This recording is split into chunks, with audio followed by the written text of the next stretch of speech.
Good evening, everyone.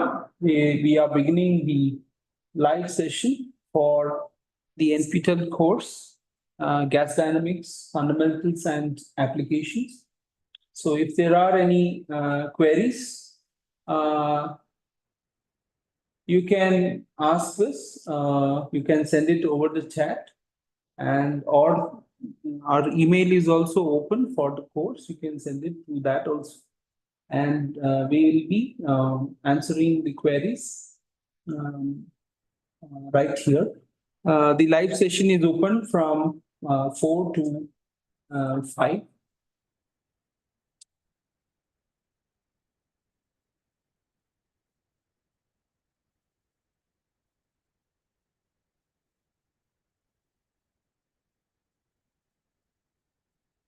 We have a chat from Deepti Mode, who is telling us that whether the questions can be sent over email. We can send an email, there is no problem. We can answer the queries. You can send it over the chat also if you need an immediate answer right now.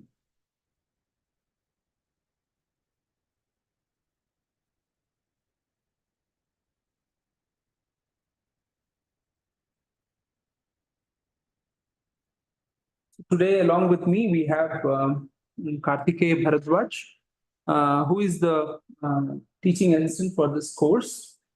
And Bharadwaj has been answering some of your queries over the email.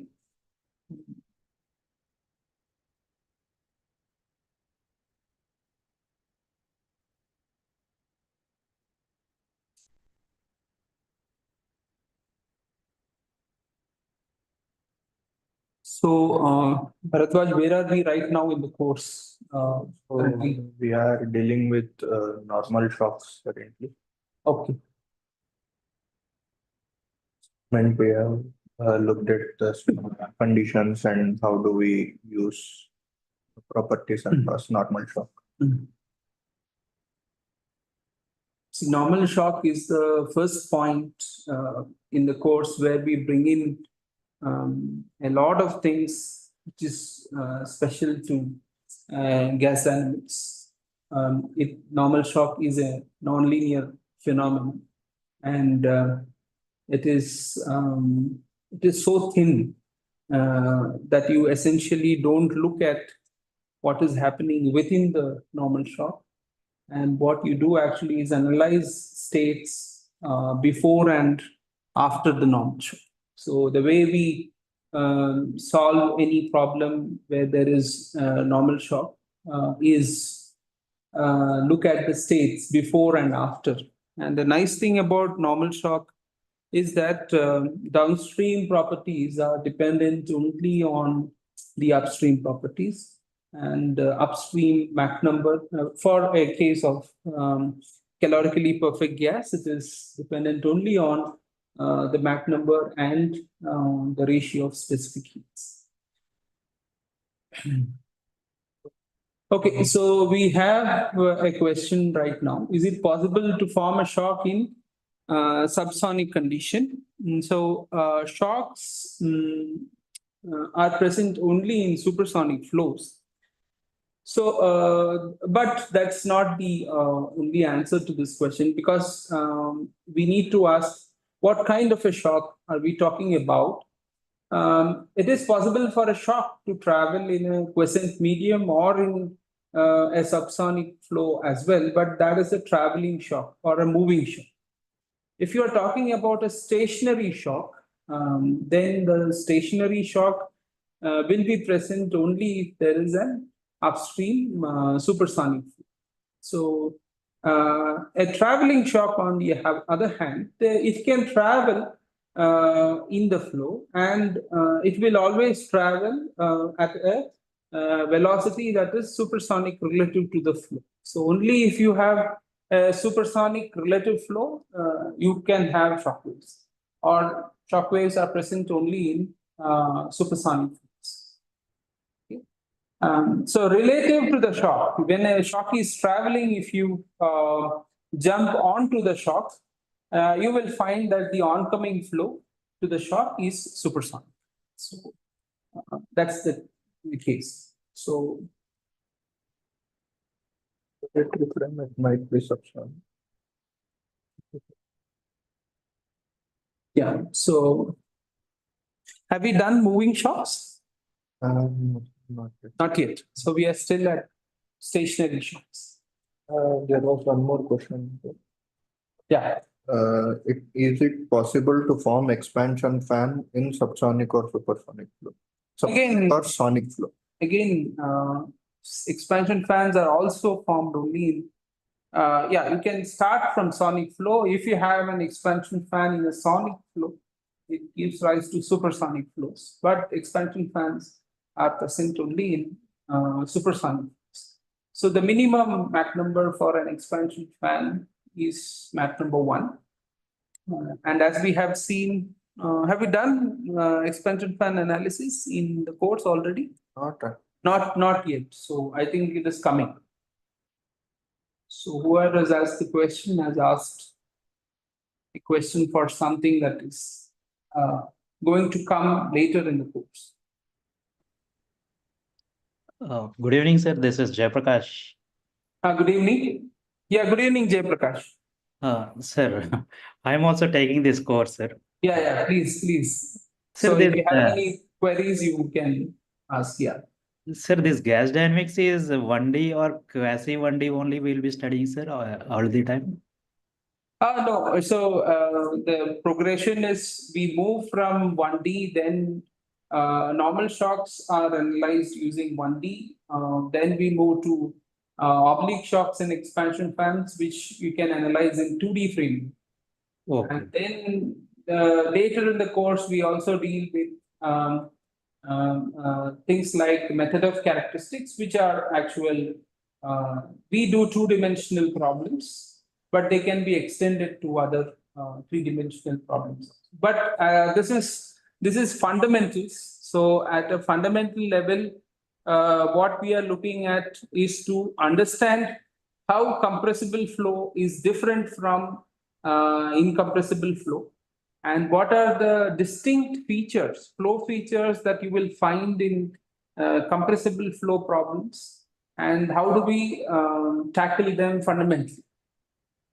Okay. So that is the goal of this course.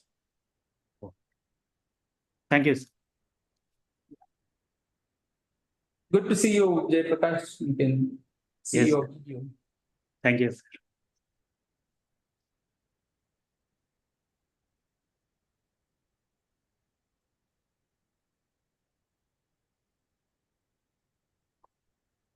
Hello, sir. Hello, Shakti Prakash. Yes, sir. So I have a doubt, sir. Like, is there any way to directly connect the mean free length of a particle to the speed of sound, sir? Mean free length to speed of sound. That is, in some sense, you are looking at kinetic theory of gases, and through that you can actually connect it to the temperature. Once you connect temperature, you can connect speed of sound. Okay.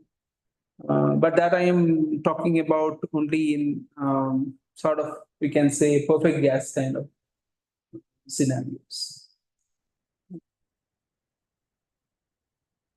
Is there like any correlation, sir, between mean free length and speed of sounds? I'll have to look it up. I'll give an answer separately to that. Yes. Is there a direct correlation between mean free path and speed of sound? Yes, sir. Thank you, sir. Yeah.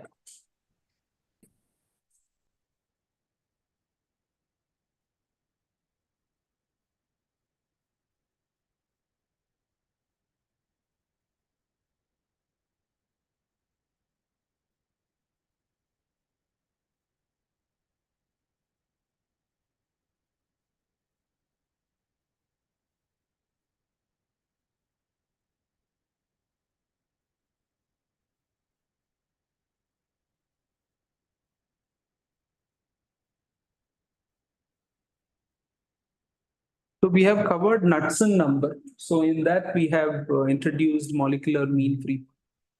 And we have shown that that normal shock actually is quite thin, and its length scales are in the thickness, its length scales are in the range of molecular mean free paths. So so that it is difficult. Answered that.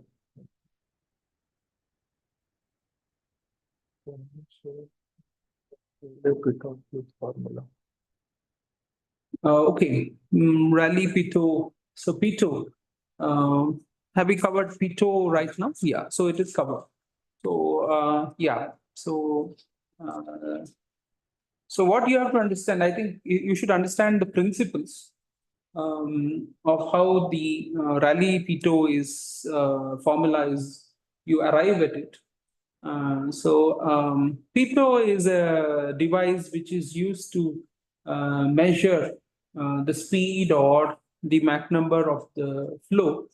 And an interesting thing about Pito is, in principle, you can use the same device to look at velocities in incompressible flow, and compressible flow, subsonic flow, as well as in supersonic flow. But as the regime changes, the way the pitot pressure is converted to velocity or Mach number, that changes. That is something we have to bear in mind. If we are in incompressible flow regime, then the pitot and the static pressure, they are connected by the Bernoulli's principle. Okay, so Bernoulli's principle is valid for incompressible flows only.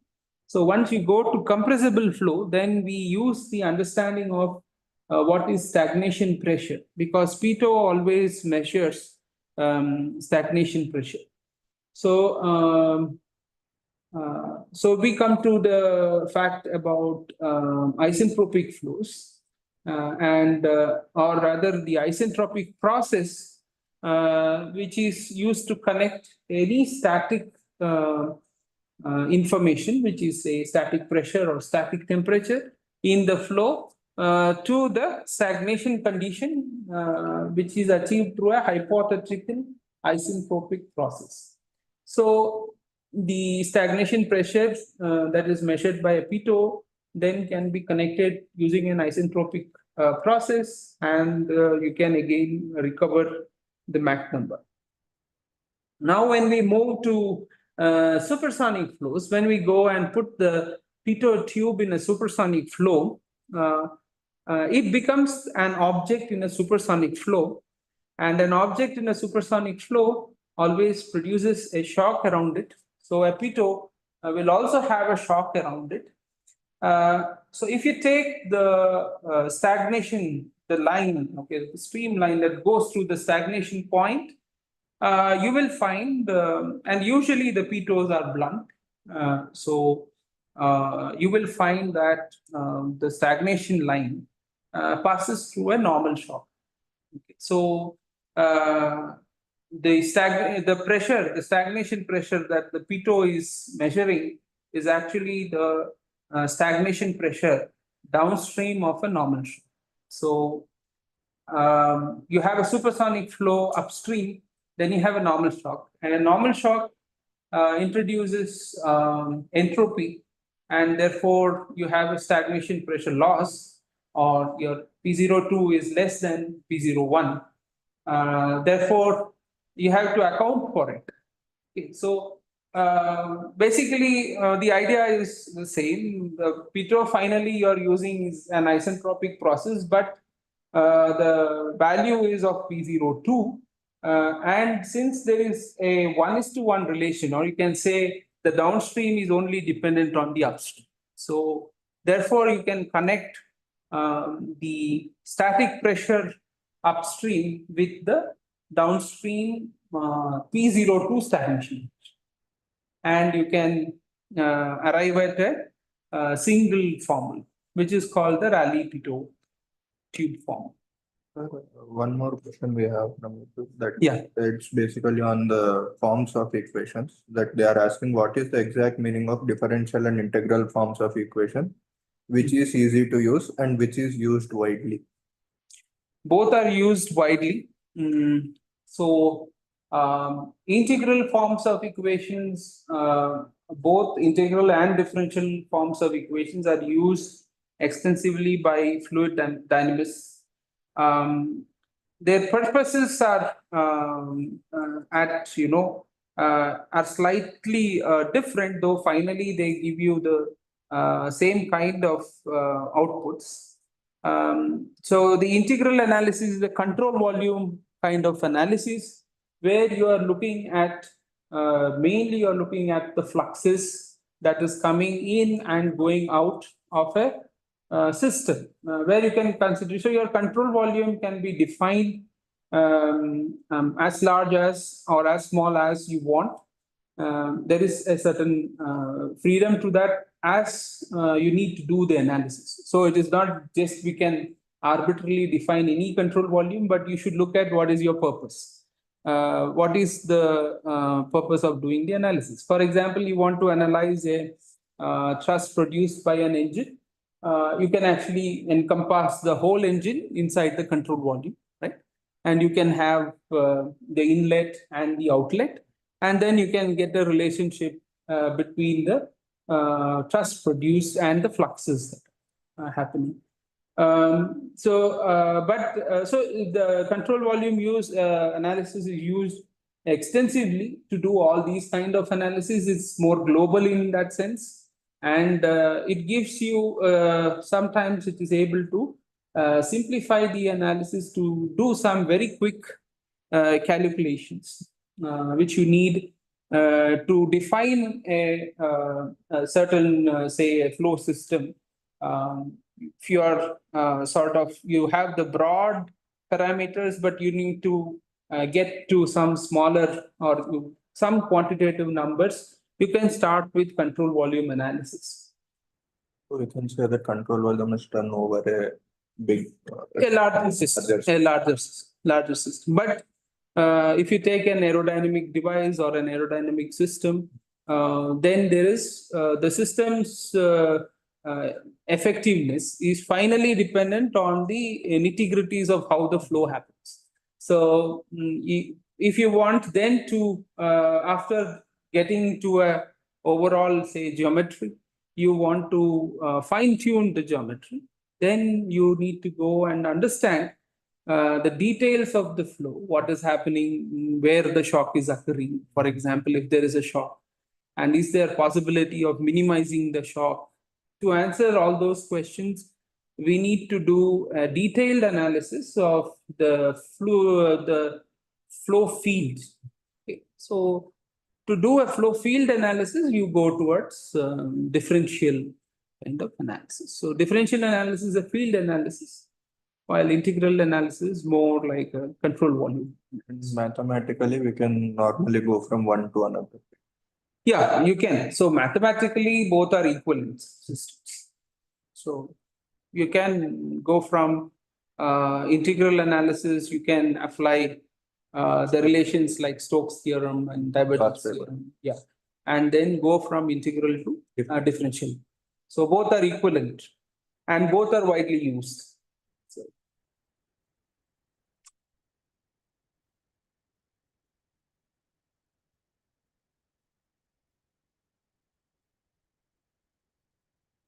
So in fact, this is something that I have been trying to emphasize in some of my recent courses, that it is not, so once, for example, the computational fluid dynamics that is done is trying to solve the differential equations of the fluid dynamics. But that gives you a field data. But that's not the end. Okay, so it gives you, it is just like an experiment. It will give you certain measurement. Now, to make sense of that measurement, you have to do further analysis. for which you can again go back and use control volume analysis again to find out the global parameters, which is then going to affect a larger system. So for preliminary analysis, what is happening around the system, control volume would be a better option. You would start with that, Yeah. then you can go ahead and do a differential kind of analysis using Understand the computational. nitty-gritties of. Yeah, then after that, again, you can go back to an integral approach to connect the nitty-gritties to the global. So people do multiple these kind of analysis.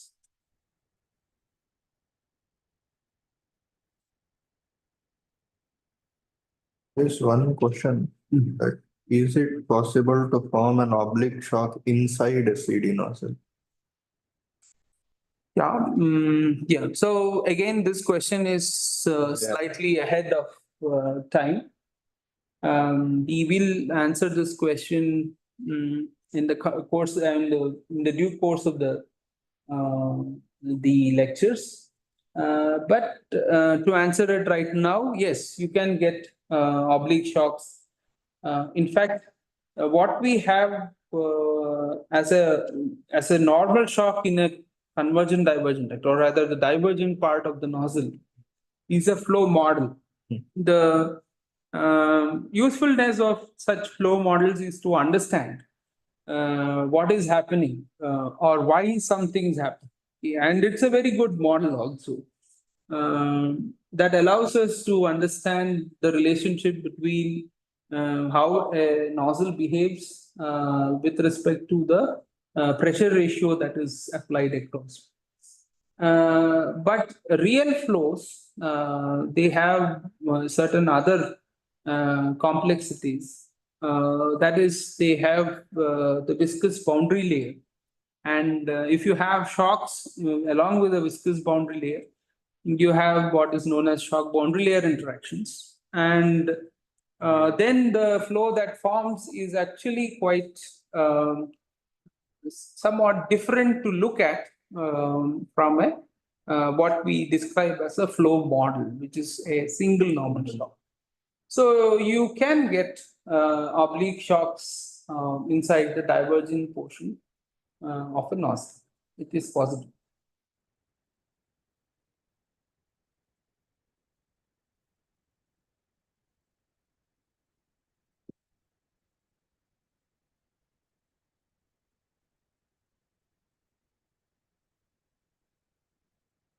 Getting some questions from YouTube also.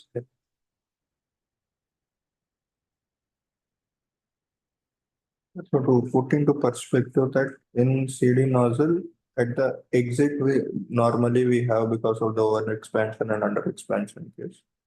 But in inside the divergent portion, if it's a conical nozzle kind of an arrangement, then it is possible to have this reflection. Yes, yes. It's not just any nozzle. If we have a shock inside the nozzle, so we do see that in when we discuss the nozzle and its behavior with respect to pressure ratio, that there is a condition when a shock can exist right at the exit of the nozzle. And then you increase pressure ratio beyond that, you get a full supersonic flow.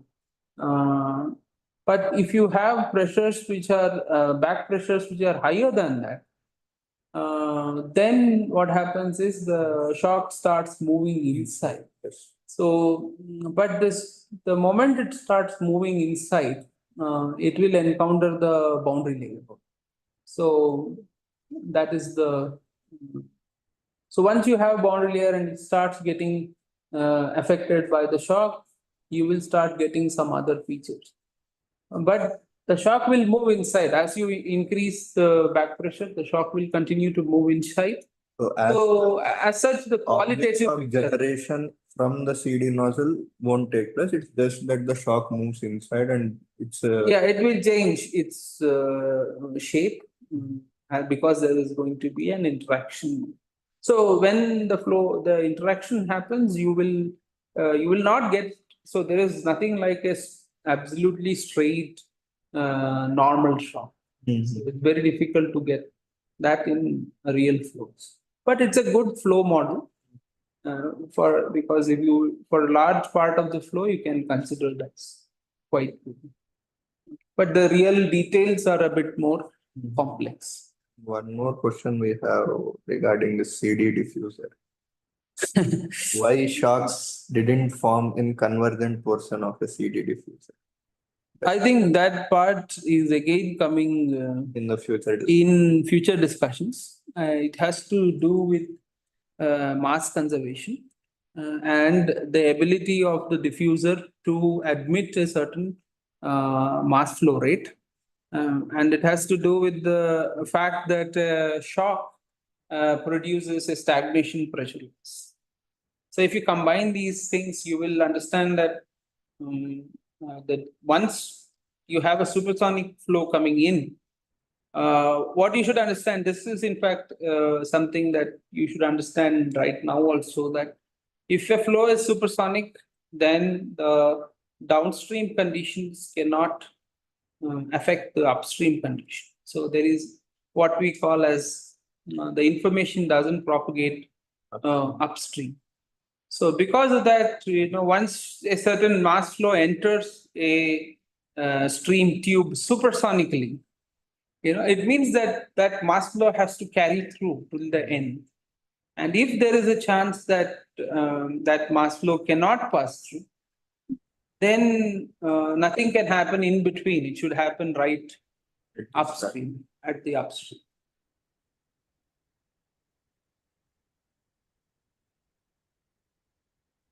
Sir, this is Jayaprakash.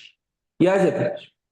Sir, in the engine flow turbine, at the nozzle, the flow will be choked, sir. At the nozzle exit, engine exit, the flow is choked. And if we take, if we extend the nozzle, sir, with the same cross section, elongate the nozzle and keep at a separate distance due to the constraint space, then will we be losing the thrust, sir? Definitely. How Yes, much? because you're adding a pipe, you're adding a length of a duct, and that will cause frictional losses. Pipe loss will be there? Huh? It will be a pipe loss only, sir, or? Yeah, basically a pipe loss, but it's a super. Now you are talking about a compressible flow, and we are again going to do that in fan-off flow. In fan-off flow, so we'll do that in fan-off flow. It's a compressible flow where you are adding a length of a duct, and you can find out that that change in Mach number can happen fairly rapidly. Okay. You can see that if you are putting an extra pipe, then the the mass flux curve shifts to a different curve, so that you will see later. Yeah, we'll have a complete discussion on that, but that comes later in the course, I think. In the last part. Yeah, towards the end of the course. We will do. Okay, sure. Sir, one more, sir, this for supersonic flows, when we see the model blockage effect in a wind tunnel, they consider it should be less than 1%. Okay. The area of cross section with respect to tunnel test sectional area. 1%. 1%. Less than 1%. The blockage, whatever the cross section of our model related to the tunnel test section cross section, sir. And whenever it comes to these hypersonic flows, what will be the blockage, sir? How much percent the model should be with respect to the test section area of the tunnels? I don't know, because 1% is a very severe kind of constraint.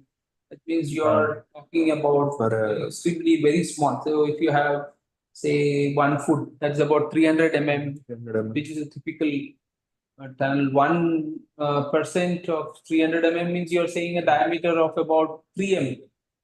Yes. So no, that's the cross sectional area they are considering, sir.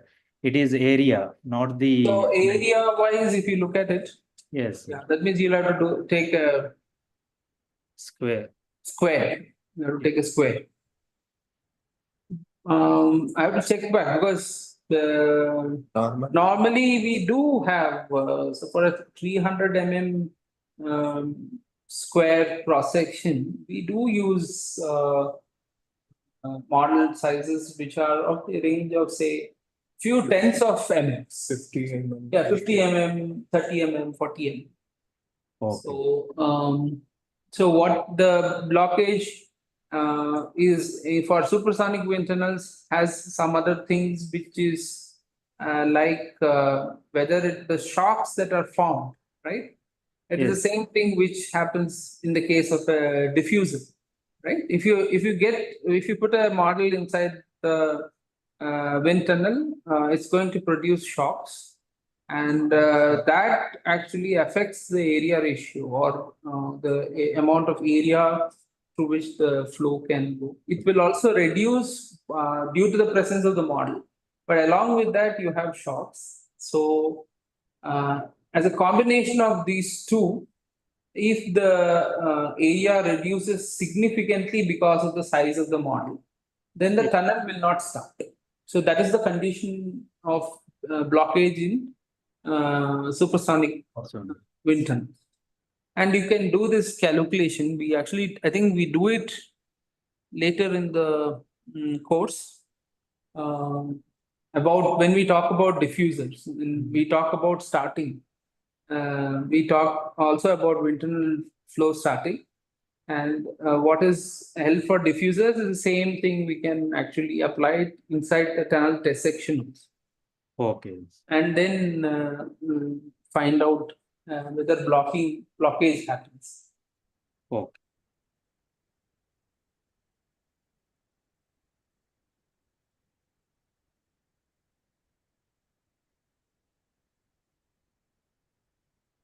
So what we do in the course, we actually take some ideal conditions. So in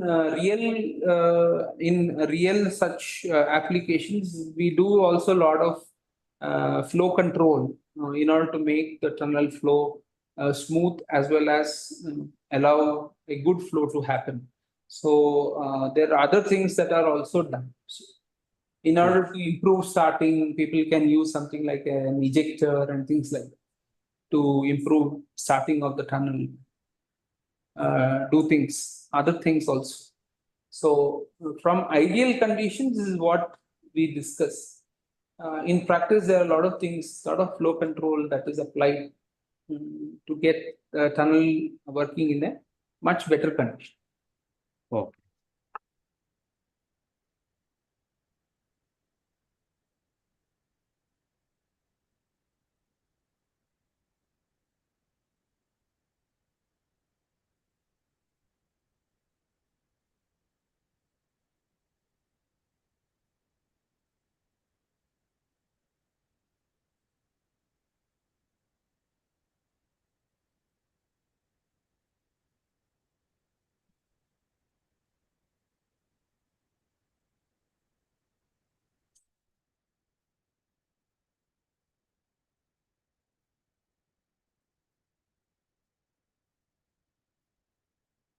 One more question was like people weren't understanding the importance of this sonic quantities, Okay. because even if we are trying to derive the Prandtl's equation m1 star m2 star equal to 1, that can even be done by using the stagnation properties. Yeah. Where you will be getting m01, m02 equal to some 2 8 time upon gamma plus 1 kind of. So they were trying to understand what is the major significance of the sonic properties. The sonic conditions, see, sonic condition actually happens at a critical point when Mach number is equal to 1. Now, in this Mach number equal to 1, also the significance is that it switches things. Okay. Later on, as you go through the course, you will also find that you will find situations where you cannot directly, translate what we are doing right now is in the domain of 1D flows, and we are still doing, say, isentropic flows. But once entropy starts changing, then you find that some things are not straightforward, right? So even then, we find that the point Mach number equal to 1 is a critical point. Okay, so in many flows, we find point Mach number 1 is very critical, and that point is a reference point in all those flows. So there are cases where you can only go from subsonic to 0.1 or supersonic to 0.1, and you cannot directly go from subsonic to supersonic. See, all this, you find this currently that, okay, I can also use stagnation, and the star quantities are not revealing any special significance because you're in isentropic flow. In isentropic flow, the star and the stagnation, they fall on the same line. Okay. But once you go to some other flow, then you can still, if you follow that certain particular process, like we were talking about pipe flow, you can define the point where it reaches Mach number 1, but that point will not lie on an isentrope. So then your star conditions become quite important.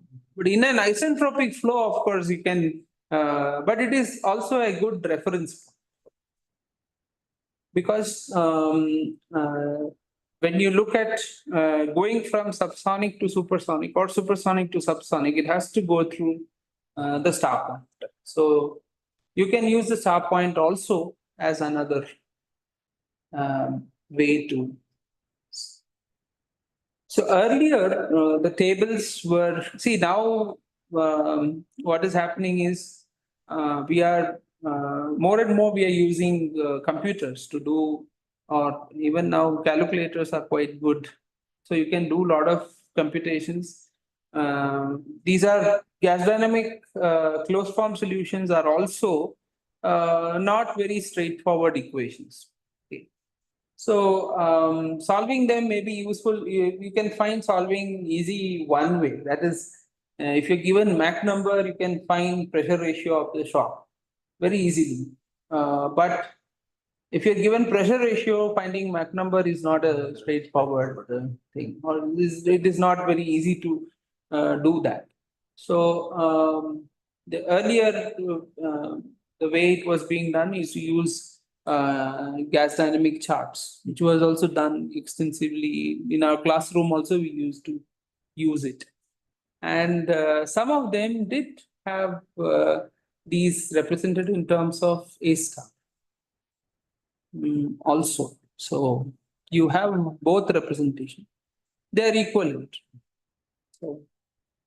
Sir, one more thing was people were asking in normal shocks when we can relate the downstream with upstream. So what exact significance does the Rayleigh line that we plot talk about? Okay, this is so I think this is in terms of the Hugoniot. Yeah, Hugoniot. Hugoniot, yeah. So the Hugoniot actually is a plot of all possible shocks. So Hugoniot plots just the thermodynamic relations across a shock. So in that sense, the Hugoniot line actually plots all possible shocks. Now, if you want to pinpoint a certain shock, one particular shock, on the Hugoniot line, then you need one more condition. Basically, you need to talk about some flow property, because there is the Hugoniot is all about thermodynamics. There is no flow coming in there. So that is why the Rayleigh line becomes important, because Rayleigh line is for a particular G. G means a certain mass flux. Dot upon A. Dot upon A. So once you prescribe a particular G and you draw a certain rally line, it fixes the shock. So you will then get a particular shock. Otherwise, the Hugonio is just a plot of all possible. And we have one more question on CD nozzle. That if I design a CD nozzle with exit Mach of 2, I set a pressure P0 to reach Mach 2 at exit.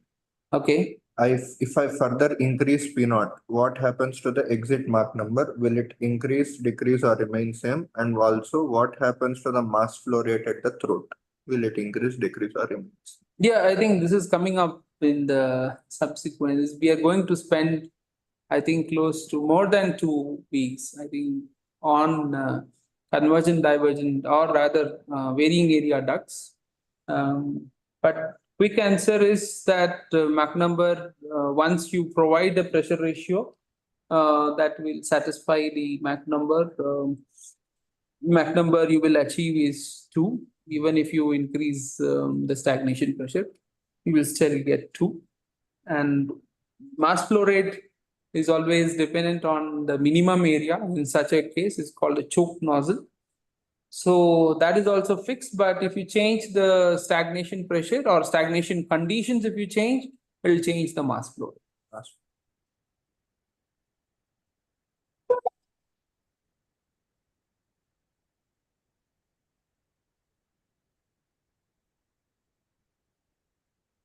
Sir, this is Jayaprakash here. Yes, yes. Sir, for a constant altitude, A and A star will be same, sir? The star properties A star. Yes. Constant. If you talk about if you're given a certain upstream condition, okay, then you are basically fixing a certain T0 and P0. Okay, and if the flow is ideal, if the flow is isentropic, then it has the same star condition. Okay. But if the flow has some entropy producing sections, then the A star can change. That we actually discuss in our in the course when we do varying area ducts. Okay. We discuss the solution of if there is a shock in the diverging portion of it.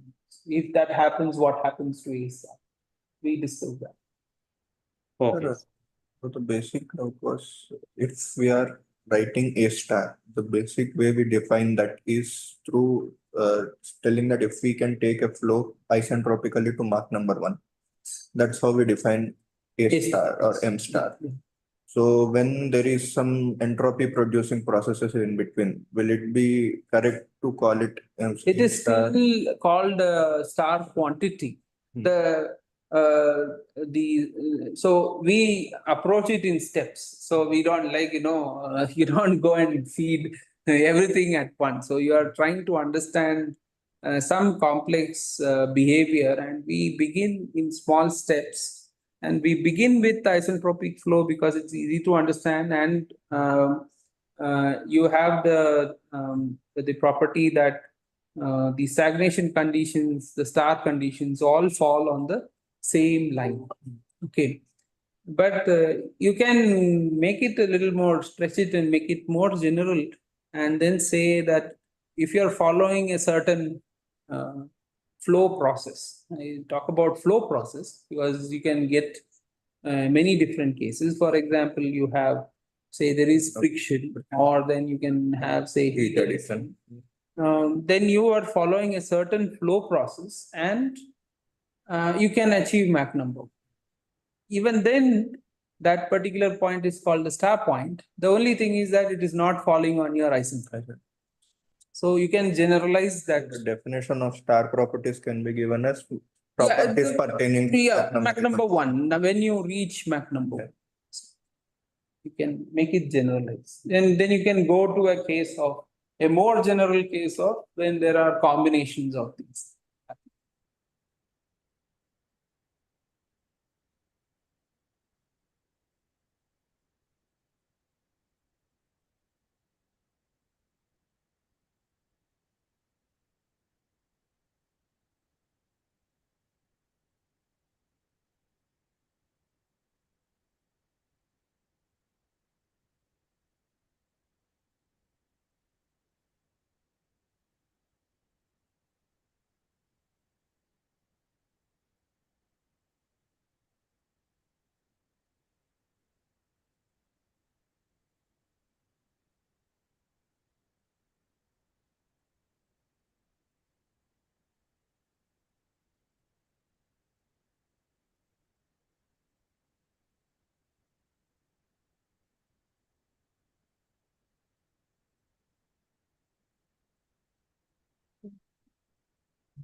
Sir, this is Jayaprakash once again, sir. Sir, Yeah. this hypersonics I haven't worked on, but Yeah. knowledge, sir. These hypersonic vehicles, they called as wave gliding vehicles, sir. This is Yeah. uh, how it will be happening, sir, just for understanding. So you have so we are learning about shock waves, right? So a body in a supersonic flow, it produces a shock, right? Yes.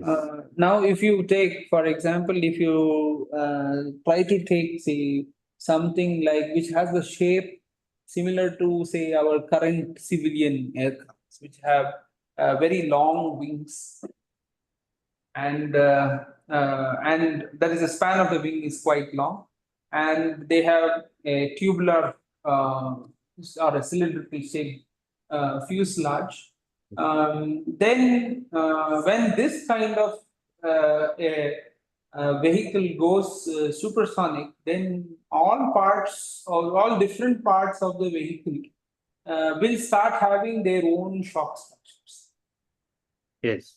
Okay, so shock interest. yeah, so what happens then is that and shocks produce entropy, and you have what is you get into getting larger amount of drag being produced because of the presence of a lot of shocks. It's called wave drag. Okay, Yes. so then if you want to minimize the drag of the vehicle, you will find that you have to go to slender and slender shapes. That's why you look at the way Concorde is and compare it to the way Boeing is or Airbus is for that. Their shapes are very different. Concorde has it's like a dart. It has a very sharp nose and a triangular delta shape wing. So what they try to minimize there is minimize the wave drag by ensuring that the body is kept within a certain shock domain or a shock circle, I can say, kind of thing. I can extend it further and then try to say that can I make this shock just be around the body itself rather than having it spread all over? Okay. Then if I do that, then what happens is it is in some sense it will allow compression to happen at the bottom surface, and the top surface you will get either free speed. You can appropriately design it in such a manner that you can get very high lift to drag ratios. So that you can call as something that produces high lift to drag. So otherwise, what happens is your drag will be larger due to this the presence of shock waves. So if we can design the vehicle in such a way, in a certain particular way, so that the shock just sits or the body just sits on the shock. It's almost like you can talk about it like you're surfing, right? Surfing the waves. The people surf on the waves in Yes. the ocean waves or the sea waves. They actually use the wave to push them. Yes. So you can, in some sense, say that the vehicle is surfing the shock. Okay. That will be more advantageous, no, sir? Yes. So if you this we slightly move towards this goes into flight mechanics. So if you go into flight mechanics and you look at the glide, how do you look at glide? Then you can show, right, that if you need a very small glide angle, you need very high L by L. Yes. You can show that. So basically, because there is no propulsion, gliding means you are basically using the Earth's gravity and the aerodynamic shape. These are the only two things that is affecting the glide. Yes. So you can show that for smaller glide angle, you need higher L by D. So if you can achieve higher and higher L by D, you will have, a shallower glide. And then if your glide is shallow, you can go a very long distance, right? We can extend the range. Yeah, the range. So you are moving into, you're coupling gas dynamics and flight mechanics. Okay. The same CD nozzle question. Yeah. That they are saying that if we are increasing the stagnation pressure, then it is so then we are saying that mass flow rate is increasing. Yes. So does that mean that the exit Mach number also increases?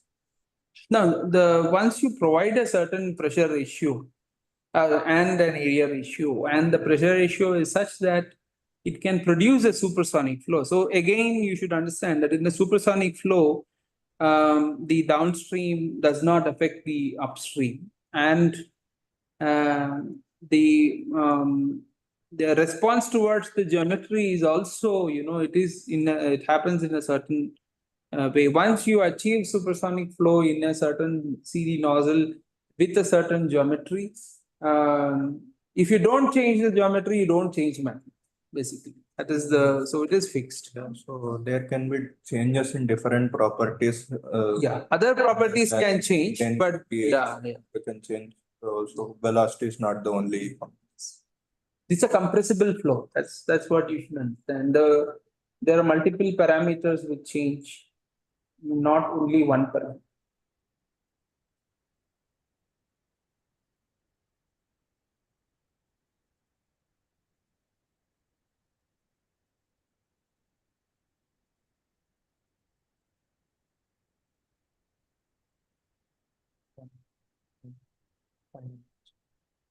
Yeah, we have 5 minutes.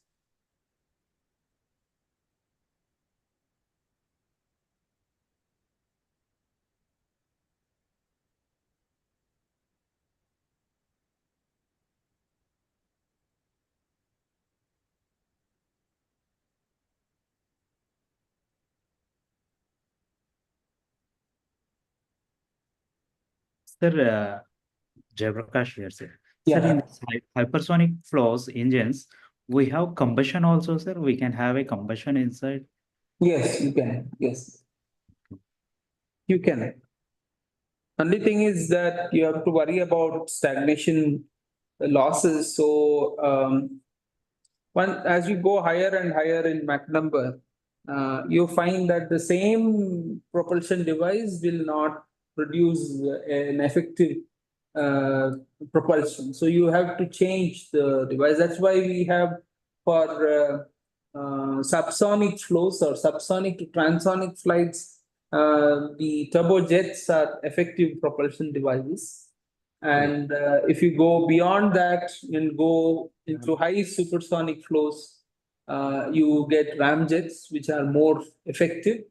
You can use ram compression and then followed by combustion, but you find and after some time again, stronger shock waves start producing higher stagnation losses, and again you will lose effectiveness or efficiency. Then you will think about an engine where you don't reduce Mach number significantly, and you still have the Mach number being supersonic and combustion happening in supersonic flow.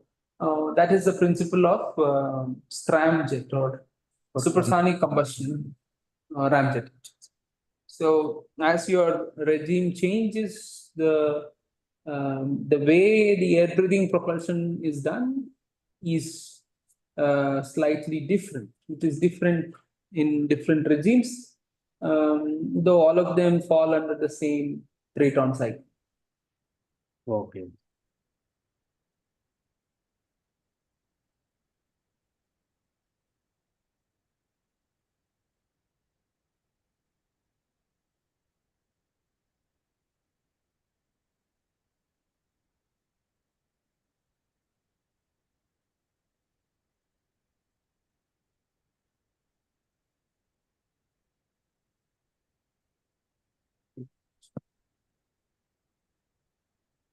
We'll wait a couple of minutes and close.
There are no more questions in meeting. Oh, good. Good talking to all of you and answering a lot of questions.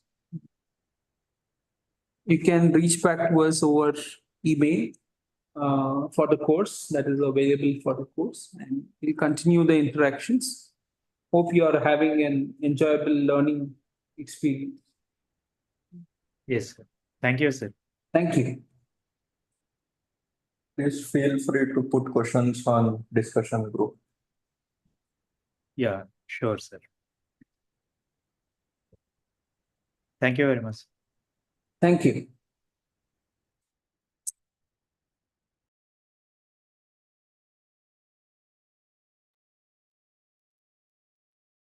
Yeah.